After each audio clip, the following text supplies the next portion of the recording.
This is 5.4, number 59. And very important question because it can be confusing if you read it. It doesn't ask for net area. It's asking for the area bounded by the curve and the x-axis. So here's the x-axis and here's the curve. So it's the area between that. So they want that area and that's purple area. So that's from negative pi over 4 to 3 pi over 4.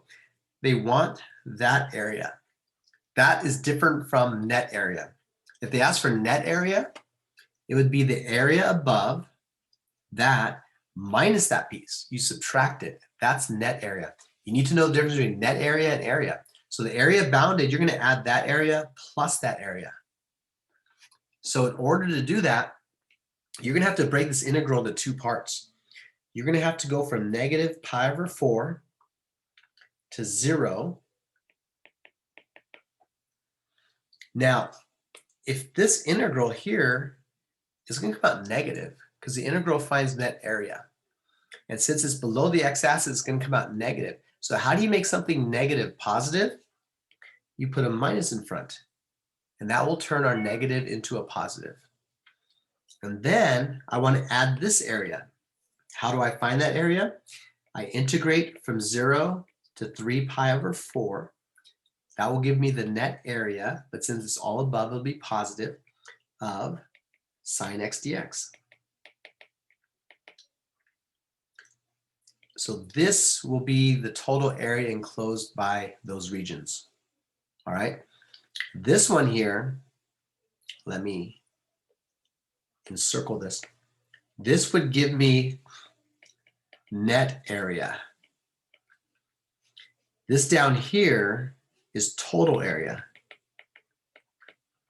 just to distinguish between the two. All right, we need to use the fundamental theorem of calculus. What does it say? Fundamental theorem says take the antiderivative of that. That would be minus cosine. Because, double check, the derivative of that is sine, so we know it's correct. We're going to go from negative pi over 4 to 0, plus the antiderivative again, that's minus cos, and that's going to be 0 to 3 pi over 4. And the nice thing here, these two cancel out, and we do the rule. The fundamental theorem says you plug in 0, then you plug in the bottom, and you subtract it. So it's going to be cosine of 0 minus cosine of negative pi over 4. That's going to be the first one. Then the second one, I'm going to plug in the top number, 3 pi over 4. So I plug in that, then I plug in the bottom. So that's going to be minus cosine of 0. And there we have it. That's fundamental theorem of calculus. You find the antiderivative, you plug in the top. You don't want to do that. You plug in the top number, you plug in the bottom number, and you subtract those. You plug in the top number, you plug in the bottom number, and you subtract those. Cosine of 0 is 1. Cosine of negative pi over 4 is going to be 1 over radical 2. You have to know your unit circle, or you can't do that. The cosine of 3 pi over 4 is in the second quadrant, so it's going to be negative.